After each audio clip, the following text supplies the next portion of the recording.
யாத்ராகமத்தின் புஸ்தகம் 32ஆம் அதிகாரம் 6வது வசனத்தை வாசிங்க. யாத்ராகம் 32:6 வாசிங்க. மறுநாள் அவர்கள் அதிகாலையில் எழுந்து சர்வாங்க தகன பலிகளை இட்டு சமாதான பலிகளை செலுத்தினார்கள். பின்பு ஜனங்கள் புசிக்கவும் குடிக்கவும் உட்கார்ந்து, இது ஒரு வகையான பேட்ச். இதான் பெரும்பான்மையான பேட்ச். போன கூட்டத்துல பெரும்பான்மையான கூட்டம், லேவி கோத்திரத்தை தவிர பெரும்பான்மையான கூட்டம் எப்படிப்பட்டதாக இருந்துச்சு அப்படின்னு கேட்டீங்கன்னா, புசிக்கவும் குடிக்கவும் உட்கார்ந்து விளையாடவும் எழுந்திருச்சார்கள். ஆனா அந்த வசனம் என்ன சொல்லுது? அதிகாலையில் எழுந்து சர்வாங்க தகனி பலிட்டு சமாதான பலிகளை செலுத்தினார்கள். அப்படின்னா என்ன அர்த்தம்? அவன் செய்ய வேண்டியதான ஸ்பிரிச்சுவல் ஆக்டிவிட்டிஸ்ல கரெக்டா இருக்கான். அவனுடைய ஸ்பிரிச்சுவல் ஆக்டிவிட்டி எப்படி இருக்குது? கரெக்டா இருக்கு. சர்ச்சுக்கு போறது, தசமாங்காணிக்கெல்லாம் கொடுக்கறது, அப்புறம் வந்துட்டு ஞாயிற்றுக்கிழமை ஆராதனைக்கு வர்றது, எல்லாம் கரெக்டா இருக்கு. ஆனால் அவங்ககிட்ட இன்னும் ஒண்ணு இருக்கிறது, புசிக்கவும் குடிக்கவும் உட்கார்ந்து விளையாடவும் எழுந்திருச்சார்கள். இவனுடைய இதென்ன? நான் கரெக்டா காலையிலே எழுந்திருச்சு ஜோம் பண்ணிட்டேங்க, அதுக்கப்புறம் ஃபுல்லா டிவி பார்ப்பான். நான் காலையிலே எழுந்திருச்சு பைபிள் வாசித்துட்டேங்க, அதுக்கப்புறம் உட்காந்து அவன் பாட்டு அவனுடைய உலக பிரகாரமான காரியங்கள்ல ஈடுபட்டுக்கிட்டு இருப்பான். என்ன கேட்டு பாருங்க, காலையிலே ஜோம் பண்ணிட்டேன், நான் காலையிலேயே பைபிள் வாசித்துட்டேன், அவ்வளவுதான். அவனுடையதான ஆவிக்குரிய கடமை முடிஞ்சிருச்சு. அது முடிச்சாச்சுன்னா என்ன வேணாலும் செய்வான். அதோட அர்த்தம் என்ன?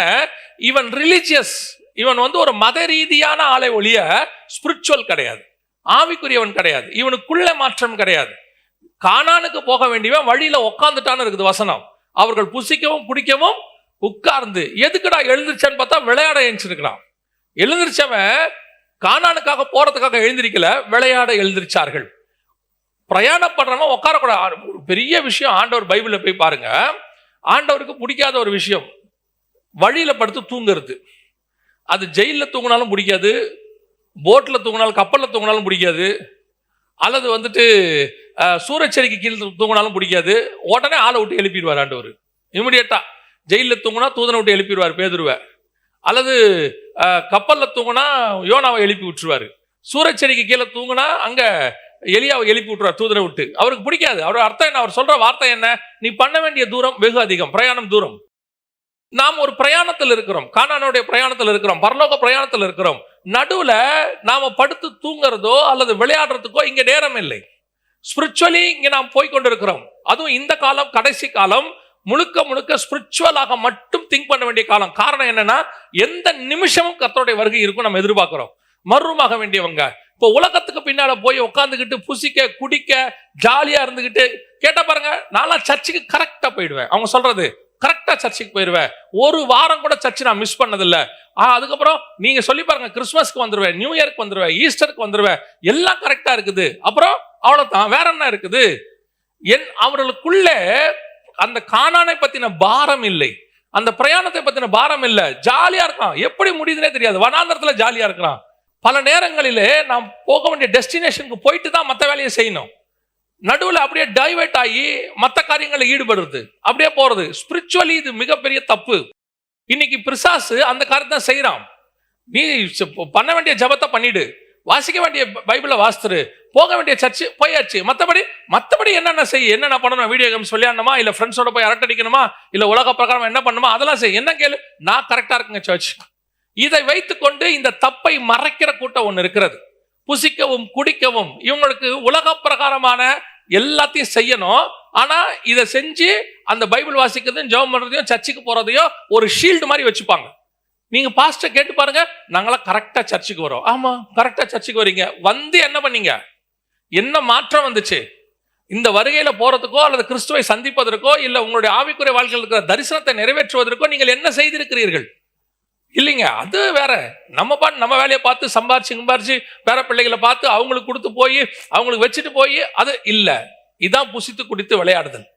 வேதம் சொல்லுது பரலோக ராஜ்யம் என்ன இல்லையாமா? ரோமர் 14:17 வாசிங்க. ரோமர் 14:17. தேவனுடைய ராஜ்யம் புசிப்பும் குடிப்பும் அல்ல, பரிசுத்த ஆவியினால் உண்டாகும். உங்களுக்கு இப்போ புசிப்பு குடிப்புல ஒரு சந்தோஷம் இருக்கு, இல்லைன்னே சொல்லல. புசிப்பு குடிப்பு உலக பிரகாரமான காரியங்கள், அதுல ஈடுபடுதல், அதுல சந்தோஷப்படுதல், அதுல ஒரு சந்தோஷம் இருக்குது, அதுல எந்த மாற்று கருத்துமே இல்லை. ஆனால் அந்த சந்தோஷம் இல்ல, ஆவியினால் உண்டாகும் சந்தோஷமாய் இருக்கிறது. இதுக்கு நீங்க ஃபீல் பண்ணா மட்டும்தான், அல்லது இதுக்குள்ளாக போய் நீங்க போனா மட்டும்தான் உங்களுக்கு இந்த டிஃபரன்ஸ் தெரியும். கண்டிப்பாக நீங்கள் பாவம் செய்யும் போது அதுல ஒரு சந்தோஷம் இருக்குது. ஆவிக்குரியவர்களுக்கு நான் சொல்றேன், இங்க யாருமே பாவத்தை துக்கத்தோட பண்ணல. ஐயோ பாவம் செய்ய வேண்டி இருக்கே, நீங்க யாரும் செய்யல. பாவம் செய்யும் போது அவனுக்கு அதுல என்ன இருக்கு? அதுல ஒரு சந்தோஷம் இருக்கு. செஞ்சு முடிச்சுட்டு அவனுக்கு துக்கம் இருக்குது. செஞ்சு முடிச்ச பிறகு ஒரு குற்ற உணர்வு வருது, ஐயோ நான் பாவம் செஞ்சுட்டேன்னு. ஆனா செய்யும் போது அதுல என்ன இருக்கு? அவனுக்கு ஒரு சந்தோஷம் இருக்கு. இது மாம்சத்தினால் உண்டாகிற சந்தோஷம். ஆனா வசனம் சொல்லுது, ஆவியினால் உண்டாகும் சந்தோஷமா இருக்கிறது. புசிப்பினாலும் குடிப்பினாலும் வரக்கூடிய சந்தோஷம் அல்ல. உலகத்துல நீ அனுபவிக்கிறதுனால வரக்கூடிய சந்தோஷம் அல்ல. உலகத்துல நீ என்னென்னலாம் ஜாலியா இருக்குதோ, ஆனா பாவம் இல்ல. நிறைய பேருக்கு தான் ஒரு பிரச்சனை இருக்குது. இப்ப நான் சொல்லக்கூடியது பாவத்தினால் வரக்கூடிய சந்தோஷங்கிறது வேற. நீங்க கர்த்தருடைய சித்தத்தை செய்யாம வேற ஒரு சித்தத்தை செய்றீங்கல்ல, அப்பவும் அதுல ஒரு சந்தோஷம் இருக்குது, அதுவும் இருக்கு. ஆனால் தேவ சித்தத்தை செய்யும் போது ஒரு சந்தோஷம் இருக்குல்ல, அதுக்கு இது ஈக்குவல் ஆகாது. புரியுதா? நீங்க அதை ஃபீல் பண்ணா மட்டும்தான் புரியும். உதாரணமா யாராவது நம்ம கூட ஸ்பிரிச்சுவலி தான் சொல்றேன், காலையில பேசினாங்கன்னா பேசாம இருந்தாங்கன்னா நமக்கு துக்கமா இருக்குது இல்லையா? காலையில இருந்து ஃபோன் வரல. நான் என்னை வச்சு சொல்றேன்னு வச்சுக்கோங்களேன். யாராவது நம்ம கிட்ட பேச வேண்டியவங்க காலையில பேசல, நம்ம கொஞ்சம் துக்கமா இருக்குது. ஐயோ ஏன் பேசல, எதனால பேசல அப்படின்னு துக்கமா இருக்குது.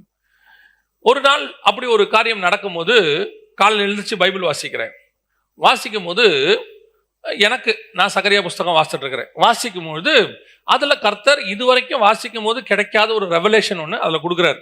அதை வாசிக்கும் போது ஆண்டவர் ஒரு வெளிப்பாடு கொடுக்குறாரு. அந்த வெளிப்பாடு அதை வாசிச்சு அதோட கனெக்டிங் வசனங்களுக்குள்ள போக போக போக இப்ப இவங்க பேசலன்னு ஒரு துக்கம் இருந்துச்சு இல்ல, அந்த துக்கமே மறந்து போச்சு. மறந்து போய் பரிசுத்த ஆவியினால் உண்டாகும் சந்தோஷம் வந்துருச்சு. அந்த நேரத்துல யார் போன் பண்ணாலும் எடுக்க தோணாது. நான் சொல்லுங்க புரியுதா? அந்த போன் பண்ணும் போது ஒரு சந்தோஷம் இருக்கு. இவங்க போன் பண்றாங்க, பேசணும், சந்தோஷம் இருக்கு. அந்த சந்தோஷத்தை விட இந்த வேதத்தை வாசிக்கும் போது, தியானிக்கும் போது, ஒரு வெளிப்பாடு கிடைக்கும் போது, ஜபத்தில் இருக்கும் போது, ஆவியில நிரம்பும் போது, ஆவியானவர் உன்னோடு கூட பேசிக்கிட்டு இருக்கும் போது அதே சந்தோஷம் கொடுக்கக்கூடிய போன் வந்தாலும் நீ எடுக்க மாட்டீங்க. ஏன்னா அதை விட மேலான சந்தோஷம் இதுதான்.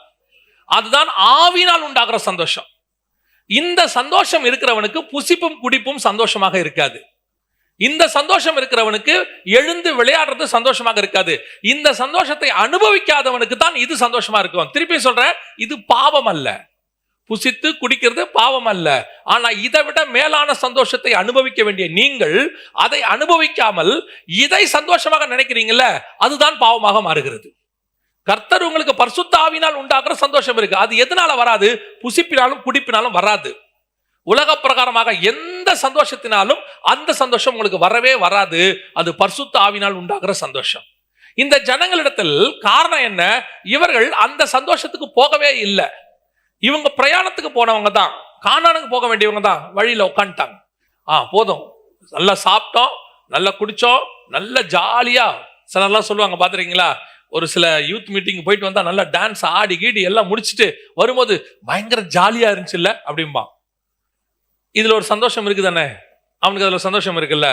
ஆனா அதே நேரத்துல சில மிஷனரி மீட்டிங்ஸ் அந்த மாதிரிலாம் போயிட்டு வரும்போது அவன் தன் வாழ்க்கையை கர்த்தருக்கு ஒப்பு கொடுத்துருப்பான். ஆனா அழுது ஒப்பு கொடுத்துருப்பான், உடஞ்சி ஒப்பு கொடுத்துருப்பான். ஆனா அவனுக்குள்ள ஒரு சந்தோஷம் இருக்கும். அன்னைக்கு அந்த சந்தோஷம் இந்த சந்தோஷம் ஆகாது. நான் சொல்றது உங்களுக்கு புரியுதா? இதுதான் ஆவியினால் உண்டாகிற சந்தோஷம். இந்த சந்தோஷத்துக்குள்ள நீங்க போனீங்கன்னா தான் பரலோக ராஜ்யம் நெருக்கமாக இருக்கிறது. அதான் பைபிள் சொல்லுது, பரலோக ராஜ்யம் புசிப்பும் குடிப்பும் அல்ல. ஒரு கூட்டம் புசித்து குடித்து விளையாட தொடங்கினார்கள். இப்ப வாசிங்க 1 கொரிந்தியர் 10ஆம் அதிகாரம் 5வது வசனத்தை வாசிங்க. அப்படி இருந்தும் அதிகமான பேர்களிடத்தில் தேவன் பிரியமாய் இருந்ததில்லை. அப்படின்னா என்ன அர்த்தம்? இந்த ஜனங்களை இவர் தான் அழைச்சார். இவங்களும் அழைப்பு பெற்றவங்க, ரட்சிக்கப்பட்டவங்க, அதாவது எகிப்திலிருந்து மீட்கப்பட்டவங்க, ஆட்டுக்குட்டியின் ரத்தத்தினால தங்கள் நிலைக்காலில் பூசப்பட்டு அதிலிருந்து விடுதலை ஆனவங்க, மோசையினாலே செங்கடல்ல ஞானஸ்தானம் பெற்றவர்கள், அக்கினி ஸ்தம்பம் மேகஸ்தம்பத்தினாலே ஞானஸ்தானம் பெற்றவர்கள். உங்களை என்னையும் பத்தி சொல்றேன். இந்த காலத்துல எடுத்துக்கிட்டோம்னா இயேசுவினால கழுவப்பட்டு தண்ணியில பரிசுத்தாவில அக்னியில ஞானஸ்தானம் பெற்று பிரயாணப்பட்டுக்கிட்டு இருக்கிற சபையில் இடத்துல வேதம் சொல்லுகிறது, அப்படி இருந்தும் அவர்களில் அதிகமான பேரிடத்தில் தேவன் பிரியமா இருக்கல. ஏன் பிரியமா இருக்கல? இவன் புசித்து குடித்து விளையாடுற கூட்டம்.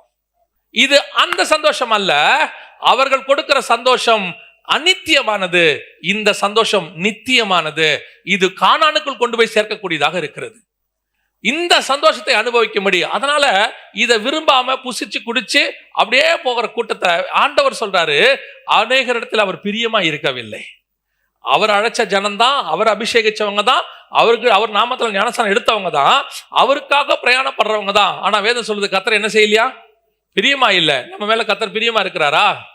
இன்னைக்கு நம்முடைய ஆவிக்குரிய நிலைமை என்ன கூட்டத்துல நாம் இருக்கிறோம்? புசித்து குடித்து விளையாடுற கூட்டத்துல இருக்கிறோம். இன்னைக்கு அதான் இருக்கு. நிறைய சர்ச்சை அதில் தான் போயிட்டு இருக்கு. நல்லா ஜாலியா சாப்பிட்டு கிப்ட்டு ஒரு சர்ச்சினாலே நல்லா ஜாலியா இருக்கிற இடமா மாறிக்கிட்டு இருக்குது. நான் சொல்றேன், சர்ச் என்பது ஜாலியா இருக்கிற இடம் இல்ல, சர்ச் என்பது மகிமையினால் நிறைந்திருக்கிற இடம். அது உள்ள ஒரு சந்தோஷம் இருக்கு, அதை அனுபவிக்கிற இடம்.